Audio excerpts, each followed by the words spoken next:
Welcome to LNN News. I'm Carolyn Day Pruitt. I'm Gene Deepa. And I'm Samuel Pugh, and we're glad to have you join us. I think I did not block my phone. And with that being said, we know you guys are all getting up for the 4th of July holiday, but we do appreciate you guys taking the time out to tune in. Yes, on this week's show, we'll talk sports, but first, we'll be back with your local headlines after this. The most rewarding part of my day would be seeing the residents putting a smile on their faces, especially if I have family members come up to me and say, "Oh, my loved one, they said they did this with you and they loved it," and that just makes me feel like I'm making a difference in their lives. My name is Chrissy Roth. I'm the Memory Care Activities Coordinator at Dunlop House. We definitely make a difference in the lives of our residents, and I would encourage anyone to come to Dunlop House and see what we're all about. Dunlop House, more than a house, it's home. Whether it's raining diamonds or sapphire skies, add a little sparkle to your day with Petersburg Jewelers. Welcome back to LNN News. Let's take a look at your local headlines. Last weekend witnessed more violence in the city of Hopewell. Around 6:45 in the evening of Saturday, June 24th, police were called to the 1000 block of Langston Park Drive for a report of shots fired. Nearby, in the 1100 block of Palm Street, officers found a male victim suffering from gunshot wounds to the arm and chest. He was taken to Chippenham Hospital for treatment, but unfortunately succumbed to those wounds. Hopewell police are continuing to investigate the incident. Anyone with information is asked to contact lead detective Tara Clark at 804-541-2284. If you wish to remain anonymous, you can report your tip to Crime Solvers at 804-541-2202 or via the P3 Tips app. Another homicide was reported in Petersburg this week. Around 7:30 in the evening of Monday, June 26, police were called to the 1600 block of Berkeley Avenue in the Walnut Hill neighborhood when a person was reported down. The responding officers and EMS personnel discovered on arrival the male victim, Lucky Dwayne Burris Jr., who was already deceased. A suspect was identified as Shane Sayers' cousin, and he was taken into custody after the area was canvassed when he was spotted along South Boulevard. Sayers' cousin has been charged with second-degree murder and is being held until he appears in court. One initial report cited the use of a bat in the incident, but Petersburg PD did not confirm that detail in their release. What was to be a rubber-stamped rezoning request from Charlottesville-based Onward and Upward Land LLC has met a sizable hurdle: the neighborhood citizens affected by the company's development proposal. At the meeting of the Petersburg Department of Planning and Community Development, several commissioners and city officials, including the Director of Economic Development, appeared ready to approve the rezoning request that would permit Onward and Upward to construct 3 warehouses totaling just under 1 million square feet and 235 loading spaces. This massive complex would create a sizable economic development opportunity, but comes with a fundamental change to the atmosphere of the community along Route 460. It was that change that community residents and a popular community church took issue with. Several residents and a church leader spoke out against the development. I was planning to put a retirement house there, and I'm concerned about the noise, so my question is, are they going to have trucks going in at all times, day and night? Some of these facilities operate only during sort of conventional hours, and others operate 24/7. We've been there for 48 years, and they can say what they want, but traffic-wise, I mean, we have trucks turning around in our property right now without a distribution place across the street. The traffic is very bad, and that's why I brought it up before. Turning in and out, I mean, we have issues there too, and the speed limit too is not, you know. So, and that's where they're going to be coming in and out. That's what they're using to come in and out. Yeah, they can say right turns, but I've had trucks stuck, and we've had to have them pulled out because they got off and got buried in the soil there and on our property. So we have a huge issue with it being there and it being changed from agricultural to industrial. Sound is going to be a huge issue for anybody that lives around this. And there are hundreds of people that live around this, from the trailer parks to Poe Lane to County Drive, a lot of businesses. And the notices weren't sent out properly, I don't think, to all the residents, because I think there'd be a lot more people here. You got a handful here, but I think there's a lot more people. There were no notices put up on the property saying that this was going to be rezoned to industrial. None of that was done. There's a major traffic issue right now on Poe Lane, not Poe Lane, but right here on County Drive. This, I understand what they're trying to do, and I'm a proponent for growth in the city. I love what the city's doing. This is not the right place to put these warehouses. This is almost 1 million square feet of warehousing that's going to go in here. And if you look at that with the amount of trailers, I think they have in here 1,700 vehicles coming and going on a daily basis is going to be added to County Drive that's already overstacked with vehicles. And oh, by the way, I think there's either 4 or 5 bus stops right in that same area. Not only are you going to have trucks and a lot of cars and things like that, you're going to have 18-wheelers, well, a bunch of 18-wheelers. By their report that they have, they're going to have roughly 825 in the morning enter and 825 in the afternoon. If that's correct, that's 1,700 extra vehicles coming and going out of this space.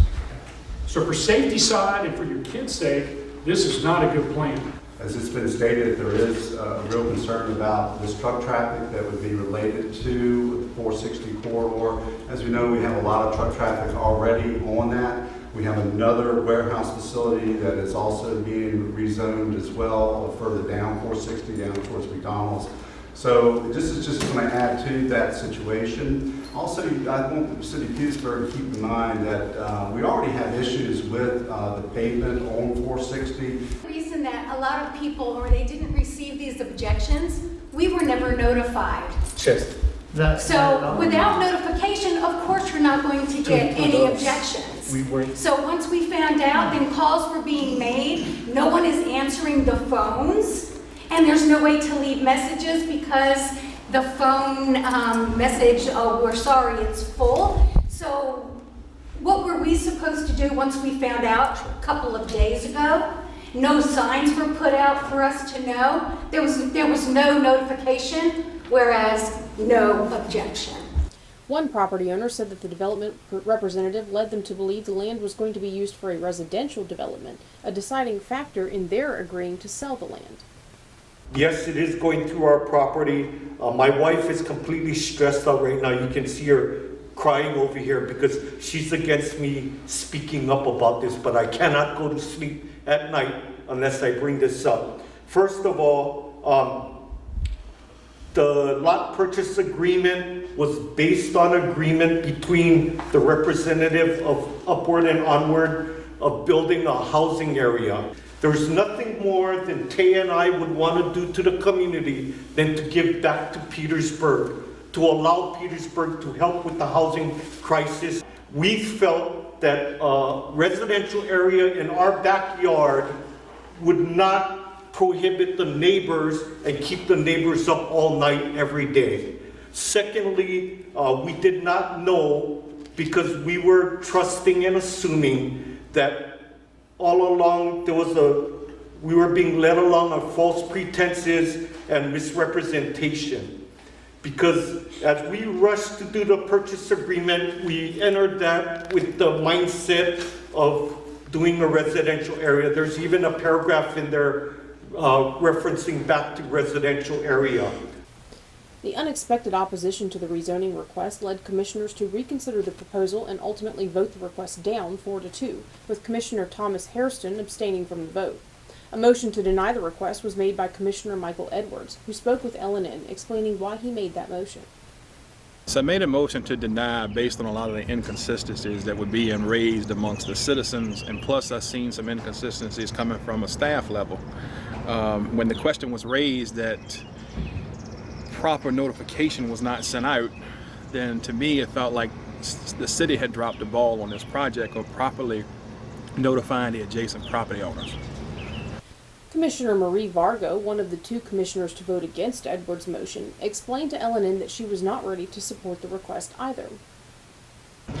I think we hastily dismissed the proposal. We needed to table it and actually go back and really work on retooling the whole proposal so that it would work better for everybody. And that is why I voted against the motion to deny. If the request had been tabled, the commissioners would have been able to revisit the proposal at their next meeting. Since the commissioners conducted a vote, the proposal is scheduled to move to City Council for a final decision.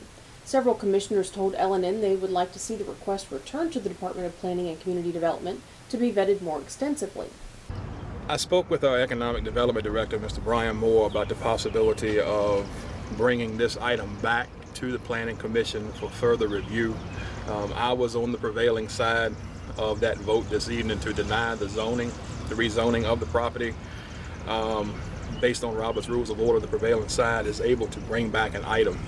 I was informed that it would be researched, and I would be notified of what the findings were to bring it back prior to it going to City Council. I would like to bring it back and revise the motion to table for review to come back with a better plan or a better option that addresses all the concerns of not only the planning commissioners but also the property owners, since it was ultimately affect them in the long run versus those that are sitting on the commission. There are 3 directions that City Council could move with this request. They can accept the Commissioner's decision to deny the rezoning request, ignore the Commissioner's recommendations and approve the request to rezone, or send the issue back to the DPCD for further discussion and evaluation. LNN spoke with Councilor Howard Myers and Mayor Sam Parham. Neither indicated the direction they expect Council may take on the issue. Directly following the meeting, Onward and Upward representatives declined to comment on the issue, also informing LNN that there was no one to contact at the company for comment. Late in the evening of Saturday, June 24th, Prince George Police responded to assist VCU's Medflight helicopter when it had to make an emergency landing in a field in the county. Prince George PD reported that the emergency landing was not because of a medical situation, but instead due to a mechanical issue with the Life Evac helicopter. There were no reported injuries in the incident. In other Prince George news, current County Sheriff Buck Vargo announced this week that he plans to seek re-election this year. The end of 2023 will mark the close of Vargo's 2 years as sheriff. He was elected to that office in 2021 to complete the final 2 years of former Sheriff Bucky Allen's term. If re-elected to the office this November, Vargo will serve a full 4-year term. A refuge in the city of Hopewell has recently received a revitalization. The Hopewell City of Refuge Men's Sober Living Home, called the Hope House, conducted its ribbon-cutting ceremony last week after the building was restored. Former Hopewell Mayor Jackie Shornack praised the leaders spearheading the cause in the facility, thanking Pastor Thurman Collier and his wife Vicki of City Point Restoration Church, quote, for their visions in drug and alcohol recovery. Also recognized was Pastor Darrell Boggs of the First Baptist Church and his wife Melanie, as well as Sharon Neal and the First Christian Church for their coordinated efforts to make the restoration of the facility possible. The combined efforts of the 3 Hopewell churches will make a difference in people's lives, said Shornack, adding that the next project in the works will be a home for women struggling with alcoholism. For the 2nd year in a row, the Petersburg Cavaliers earned a spot in the East Coast Basketball League's championship game. The 2022 defending champion Cavs traveled to South Carolina to face the Carolina Thunder last weekend. Petersburg pushed out to a 10-point lead in the first quarter, but the Thunder recaptured the lead, going on to win the 2023 title 126-102. Despite the loss, the Cavaliers did rack up some end-of-the-season honors. Elijah Moore and Tavon Mealy were selected to play in the 2023 All-Star Game. Mealy also finishes the season as the league's rebound leader with 16.5 per game. The league announced that Everett Patterson has been nominated as a Rookie of the Year. For the 5th time, Cavaliers coach Kyle Dixon has been nominated as Coach of the Year, an honor he won in 2016, 2019, and 2022. The hardware may continue to pile up for Mealy, as the league announced he is also in the running for league's 6th Player of the Year, an award he has previously won in 2019, 2021, and last year. In addition, he was nominated as Defensive Player of the Year. Mealy was a force in the paint this year, finishing the season averaging 16.5 rebounds and 20.9 points per game, with a 67.1 shooting percentage from the field. The final league individual awards will be announced at the All-Star Game on Saturday, July 8th in Charlotte, North Carolina.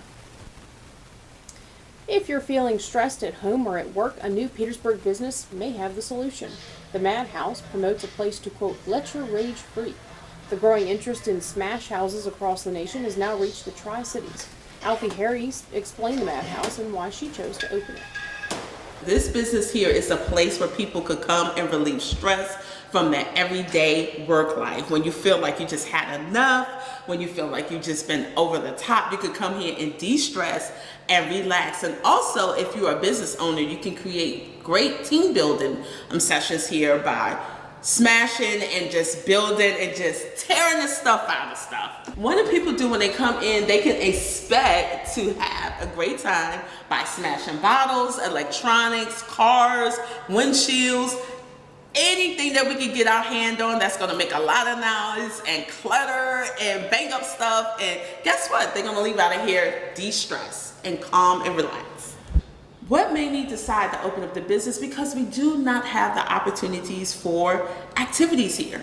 We don't have a place where people can go as a family, as a unit, as a team, to just kind of woosah and relax, if you will, and just unwind. So I felt like Petersburg would be a great place to put something that will bring something new and different and raise eyebrows just a little bit, but also it will be in a welcoming new venture that the community would definitely participate in. The Madhouse is now open on South Sycamore Street. You can find more details at themadhouseva.com. That's it for this week's LNN News headlines. We'll be back with sports in a moment. It's time you heard the best fried chicken doesn't come out of a bucket or a box. You'll find it fresh out of the deep fryers at Breeze Inn. Virginia's finest chicken. Succulent, juicy chicken with a crispy coating. Hungry for more? Try our pulled pork barbecue, real Philly cheesesteaks, and mouth-watering burgers. Home to Virginia's finest chicken. And oh yeah, we've got a convenience store too.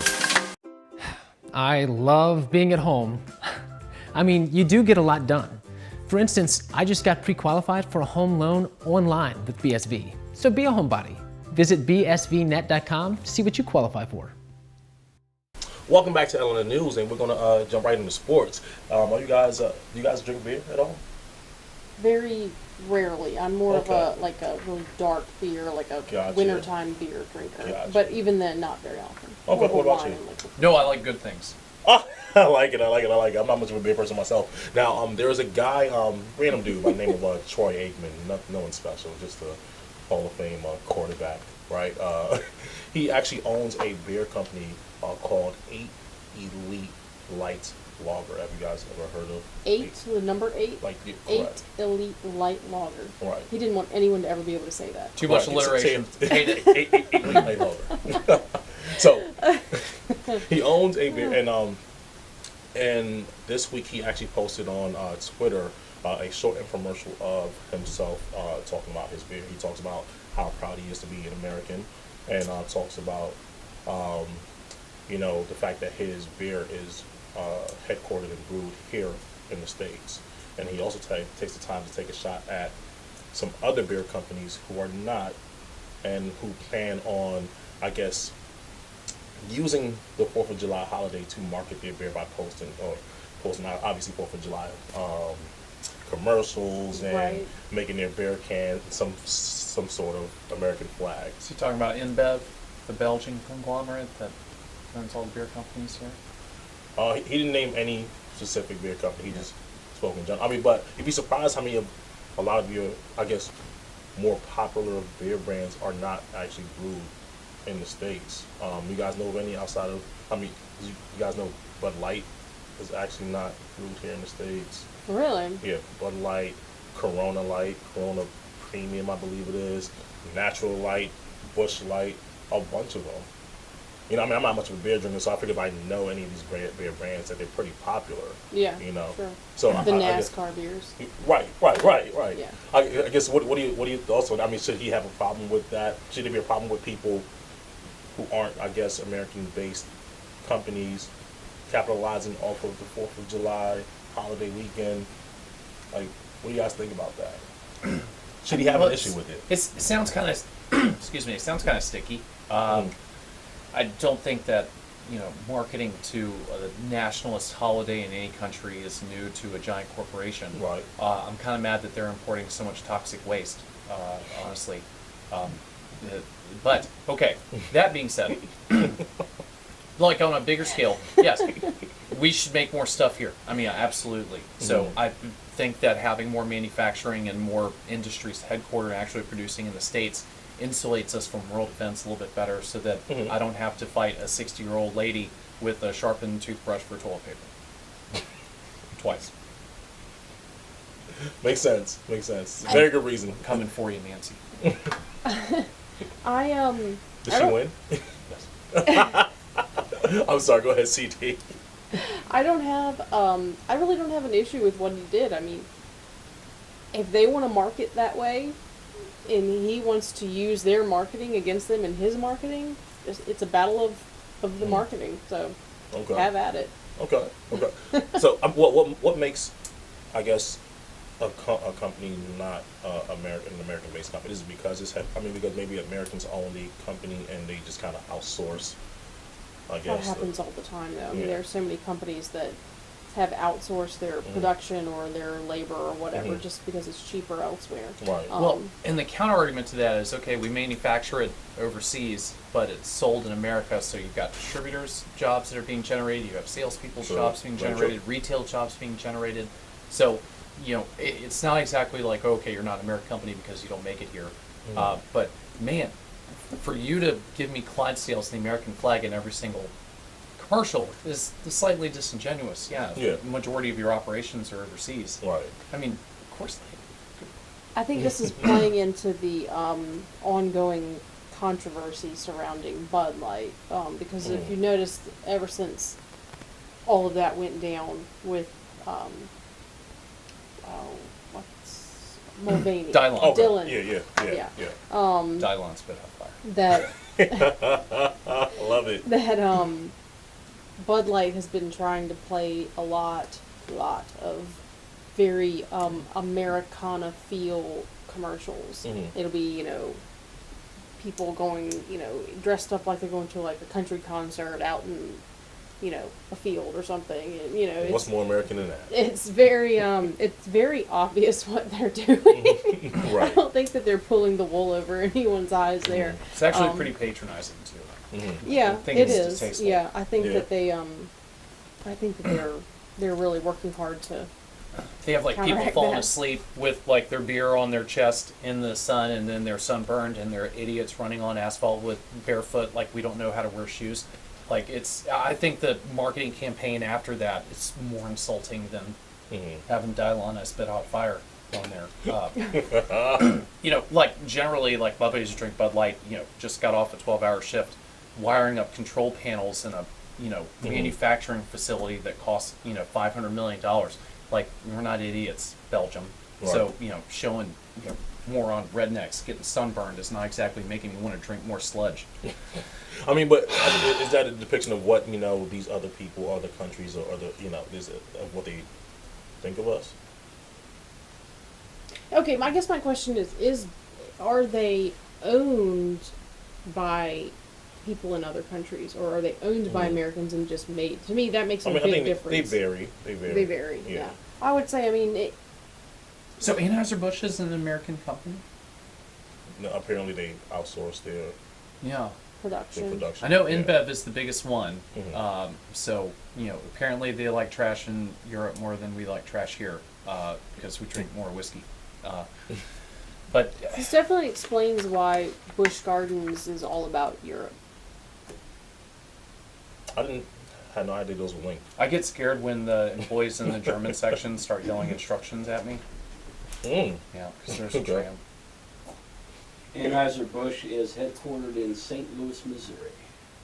That's not what I. Are they a subsidiary of InBev? Headquartered in St. Louis. Corona. Interesting. What we got Corona? Corona Light. Corona is owned by the same company that owns Bud Light. Real-time research at LNN. Can't beat it, people. Speak among yourself. Oh, gotcha. Craig, Jumped in. We thought you were excited. Our producer's not very tech savvy, so okay. Well, let's just broaden it out to corporations in general. Right, there we go. To do the Googles. To do the Googles. So I stand corrected, but so here's a question to that though.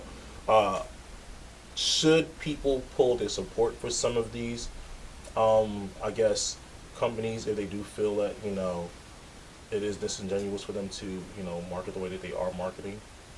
Like, what are your thoughts? Okay, I have a nuanced view on this. Go ahead. Okay, I am generally against boycotts in general, and so I've seen a very good description of what this is.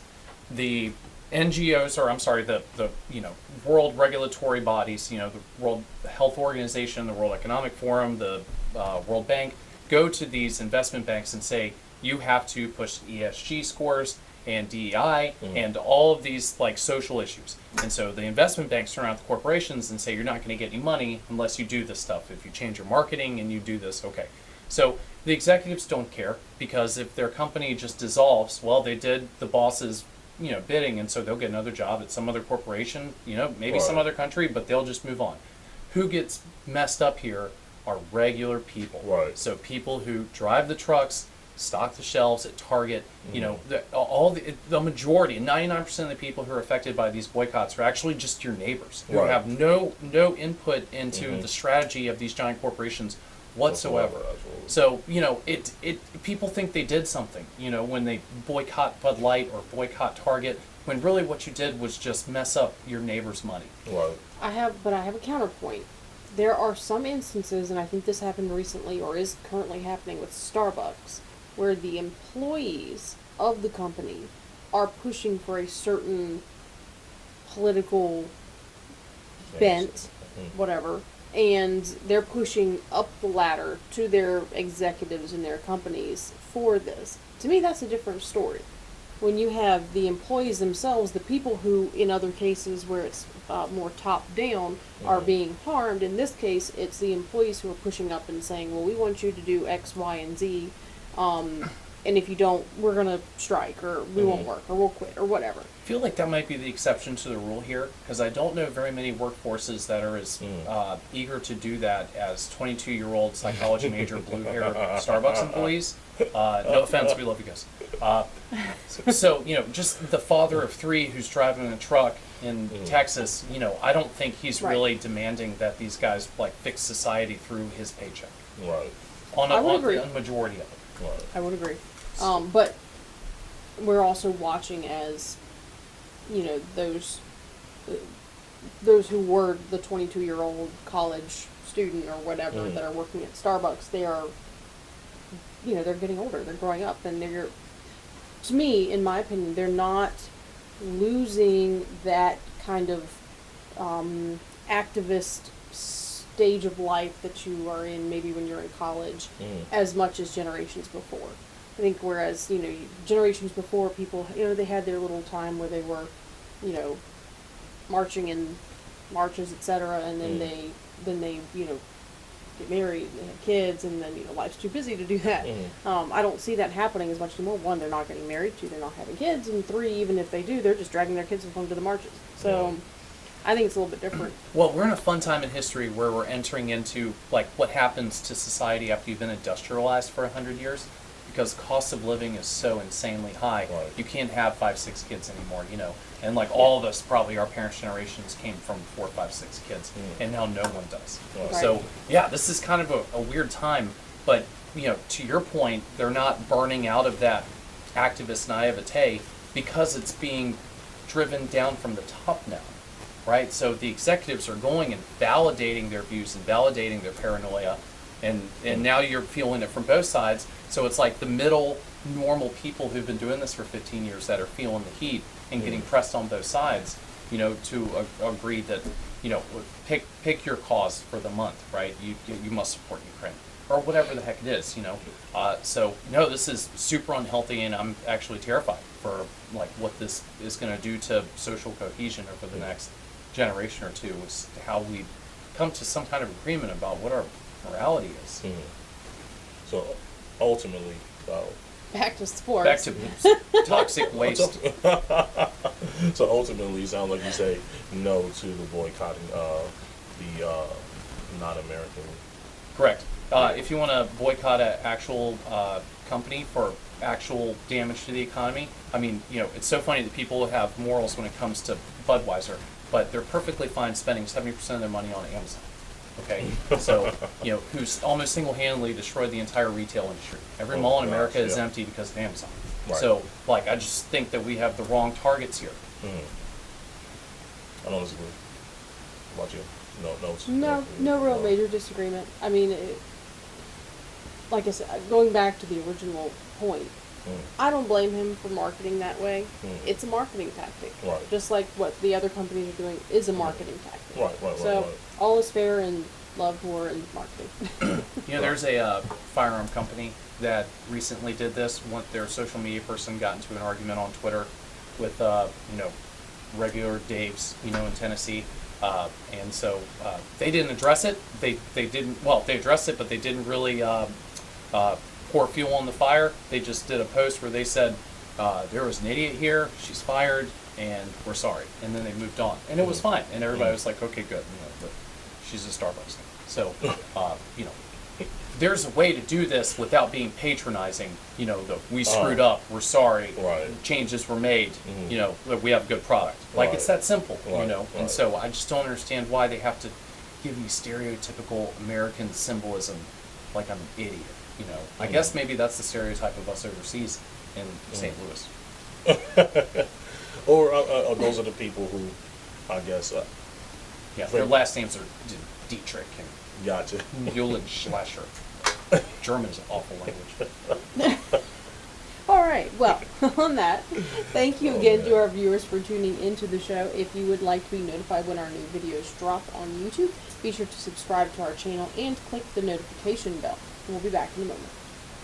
Today's show is brought to you by our friends at the Cloud Factory, who take a customized approach to their customers. They know not everyone is alike, and neither are their needs. So, the Cloud Factory focuses on what's best for you when it comes to CBD, hemp-based products, vapor nicotine, glassware, and just about anything, providing alternative routes to a healthier you.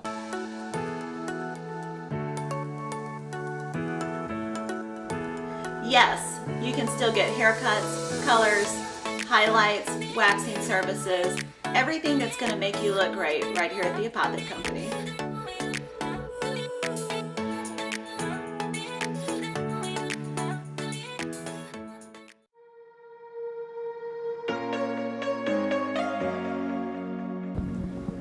Hi, I'm Dr. Sandy Elbaum from Chester Family Chiropractic Center, and today I'm going to talk about what we actually do.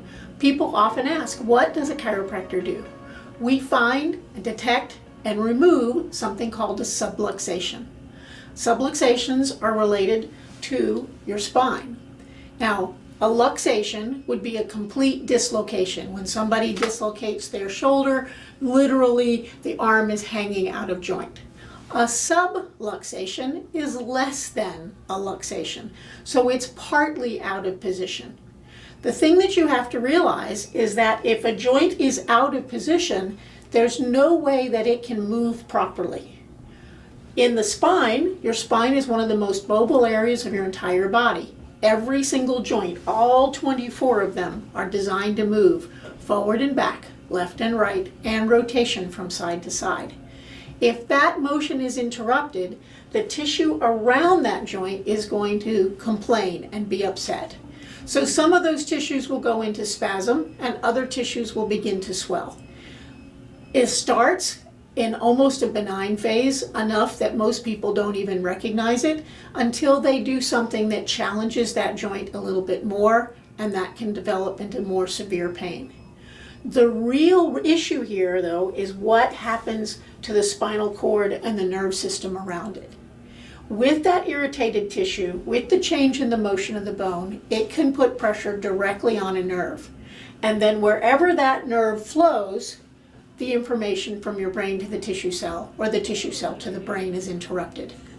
This is very easy to understand when you talk about something like sciatic pain, pain that radiates from your lower back, goes through the buttocks, and it can go all the way down the back of your leg to your big toe. Anybody who's experienced this understands the pinched nerve very, very well. But what else does that nerve system supply? Think about how your body works. What is the control system for your body? Your brain, and the extension of the brain, the spinal cord. The information highway from that brain to the spinal cord to every single tissue cell is very, very important. And that subtle difference is what we make in people's lives. If you suspect that you have a subluxation, it's very important that you see a qualified chiropractor. Nobody else is qualified to correct it. You can do PT. PT will help with the soft tissue, but if that joint's not moving properly, it's not going to fix the problem. You can take medication, which may make your symptomatology decrease, but the problem is still there. That's what a chiropractor does.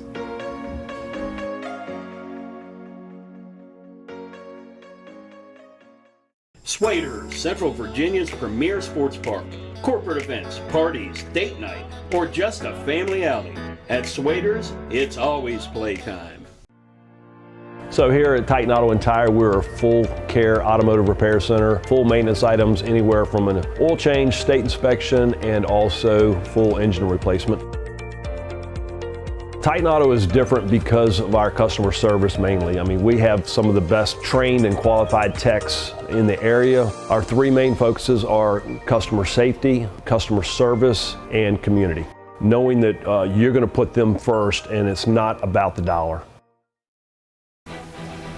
That's it for this week's show. We appreciate all of our viewers and thank you for tuning in. If you enjoyed the show, be sure to subscribe to us on YouTube and follow us on Instagram and Facebook. And a big thank you to all of our sponsors, especially Dunlop House, for making this show possible. We'll see you again 2 Fridays from now. Happy Independence Day, and thanks for watching LNN, News by the People for the